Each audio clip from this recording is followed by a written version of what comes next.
یہ بزمیادت اس حسین روایت کا آغاز ہے جس نے طلبہ کی شخصیت کو نکھارنے اور ان کی صلاحیتوں کو جلا بخشنے کے لیے ہمیشہ اہتمام بھی کیا اور انتظام بھی۔ اس مہینے طلبہ کی تخلیقی صلاحیتوں کو جلا بخشنے کے لیے مقابلہ تقریر کا بھی اہتمام کیا ہے جس کا موضوع ہے وہ فصل گل جسے اندیشہ زوال نہیں۔ اس سیگمنٹ میں حصہ لینے والے طلبہ کی کیش پرائز سے حوصلہ افزائی بھی کی جائے گی۔ ناظرین، میں آپ اردو تقاریر کے منصفین کے تعارف کا خوشگوار پر سر انجام دینا چاہوں گا۔ ہمارے آج کے پہلے منصف محترم سر محمد امتیاز علی شاہ صاحب ہیں، ان کی نظریہ شیئر کرنا چاہوں گا۔ سلیقے سے ہواؤں میں خوشبو گھول سکتے ہیں، سلیقے سے ہواؤں میں خوشبو گھول سکتے ہیں، ابھی کچھ لوگ باقی ہیں جو اردو بول سکتے ہیں۔ اردو تقریر کے دوسرے منصف ہیں لیاقت حسین شاہ صاحب، ان کی نظریہ شیئر کروں گا۔ اس سے زیادہ ہم کیا کہیں، اس سے زیادہ ہم کیا کہیں، آپ اپنا تعارف ہے باہر کیے۔ یہ بات سامنے آئے اور تقریر کا آغاز۔ اعوذ باللہ من الشیطان الرجیم، بسم اللہ الرحمن الرحیم۔ کبھی کبھی عرض پاک پہ اترنے والی فصل گل کو بھی لالچ اور ہوس کی خزائیں نکل جاتی ہیں صدر علی وقار۔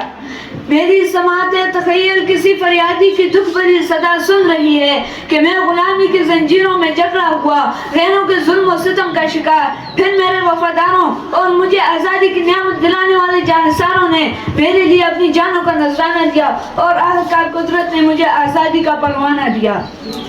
میں نے خود کو آزاد پا کر اپنے دامن میں سب کو لپیٹ دیا۔ دنیا کی نظروں میں میں سرخرو ہوا، مگر کوئی اچانک یکایک منظر بدل گیا۔ وقت کا ظالم تیر چل گیا۔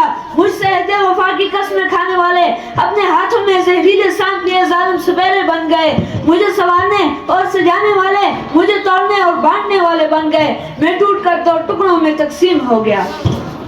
میں وہی پاکستان ہوں جو آج اپنے چھلنے وجود کو دیکھ کر خود اپنے آپ سے یہی سوال کرتا ہے کہ کیا میں وہی پاک وطن ہوں جس کی خاطر معصوم بچوں کی صدا، باوفا عورتوں کی وفا اور محب وطن مردوں کے لبوں پر یہی دعا ہوتی تھی کہ خدا کرے میری عرض پاک پہ اترے، کہ خدا کرے میری عرض پاک پہ اترے وہ فصل گل جسے اندیشہ زوال نہ ہو۔ دلوں کے میل آپس کے ملاپ میں بدل جائیں تو فصل گل لازوال ہو بھی سکتی ہے صدر علی وقار۔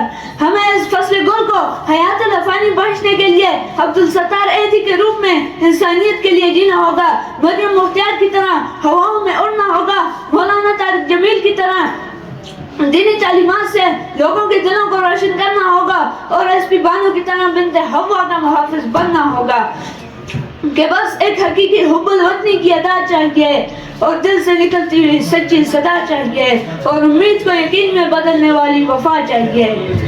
کہ خدا کرے اس چمن میں خوشبوؤں کے میلے ہوں، کہ خدا کرے اس وطن کے سارے رنگ سجیلے ہوں، خدا کرے اس وطن میں عزت و حرمت کے وسیلے ہوں، خدا کرے یہاں امیدوں کے ہاتھ پیلے ہوں، خدا کرے یہاں امیدوں کے ہاتھ پیلے ہوں۔ آپ کی سماعتوں کا بہت شکریہ۔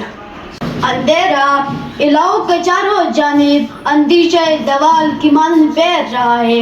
صدر علی وقار کہ ابھی فصل گل کا ماتم ہے کہ مظلوم جنازے اڑنے پر سکوت کی چادر اڑنے والی قوم شرمندگی سے آ رہی ہے ذی وقار کہ صنف نازک کے حیات کے دام اس کے لباتے پہ لکھا لفظ حلوہ ہے، مگر افسوس ہم آج اس فصل گل کو اپنی جدوجہد سے اوجی کمال تک پہنچانے کی بجائے ذریعہ مثال بنانے کی بجائے زوال کی جانب گامزن ہے، اور دوسری جانب وہ فصل گل زوال پذیر ہے کہ جہاں فلسطینی عابدوں پر رحمتوں کی برسات کی بجائے گولوں کی برسات کا نزول ہوتا ہے۔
کی ہے کہ خاک نشینوں اٹھ بیٹھو، اب وقت قریب آ پہنچا، جب تخت گرائے جائیں گے، جب تاج اچھالے جائیں گے اور ٹوٹ گرے گی زنجیریں، اب زندانوں کی خیر نہیں جو دریا چوم کے اٹھتے تھے، کن کو نٹارے جائیں گے، بڑھتے بھی چلو کرتے بھی چلو، بازو بھی بہت سر بھی بہت۔ والسلام۔ پاکستان سے ہمارا رشتہ خون کا بھی ہے، جنون کا بھی ہے اور سکون کا بھی ہے۔ یہ فصل گل ہمارا عشق ہے، یہ فصل گل ہماری پہلی محبت، اس کا پرچم ہمارا آخری حوالہ، میری شناعت کا یہ سبز رنگ سب سے نرالا، اس کے چاند ستاروں کا رب والا، یہ مملکت خدا داد محض زمین کا ایک ٹکڑا نہیں بلکہ دین اسلام کا وہ ناقابل تسخیر قلعہ ہے، جس کی بنیاد لا الہ الا اللہ، جس کی دہلیز یقین محکم کا مینارہ، دیوار اتحاد کا گہوارہ، منزل تنظیم کا سیارہ، جس کی ایک ایک سیڑھی پر خون مسلم سے رقم داستانے ہیں، فلسفہ خودی جس کی بنیادیں ہیں، ستون و عزم عالی شان کے پیمانے ہیں، رب و ذوالجلال کے رحمت کے سائے ہیں، چار سو پائندہ تابندہ باد کے صدائے ہیں۔ جناب صدر، ہم ان قلعے کے وہ محافظ ہیں جن کی ماں نے اپنے لال صدقے میں اس پر وارے ہیں، اس دیش کی ہر یاری میں اپنے لہو کے لالی ہیں، اور ہم نے اپنے عرض پاک کو عالیشان بنانے کے لیے اپنے لہو کے دیپ جلائے، اور ایسے دیپ جلائے کہ جس کے گرد 400 خوشوں کے سویرے طواف کرتے ہیں کہ یہ وطن ہماری پہلی محبت، یہ ہمارا آخری حوالہ۔ جناب صدر، یہ وہ فصل گل ہے جسے اندیشہ زوال نہیں، یہ اقبال کا وہ عرب ہے جسے عظیم قائد نے پروان چڑھایا، ڈاکٹر عبدالقدیر نے مستحق بنایا، پائے وطن میں راشد میں ناز بنے، ذبح کٹی تو مقبول حسین بنے، یہ ثابت کیا کہ یہ فصل گل جو پاکستان ہر پاکستان ہے، یہ عزم عالی شان ہے، اس پر جان بھی قربان ہے۔ اے وطن مجھ سے لے لے تو جو تو لینا چاہے، اے وطن مجھ سے لے لے تو جو تو لینا چاہے، یہ تیشائے بازو جو تو لینا چاہے، فقط اس کے بدلے خود کو بچا لے، فقط اس کے بدلے خود کو بچا لے، اے وطن اپنے باہر فصیلے بنا لے، اے وطن اپنے باہر فصیلے بنا لے، ان فصیلوں کی بنیاد مجھ پر اٹھا لے۔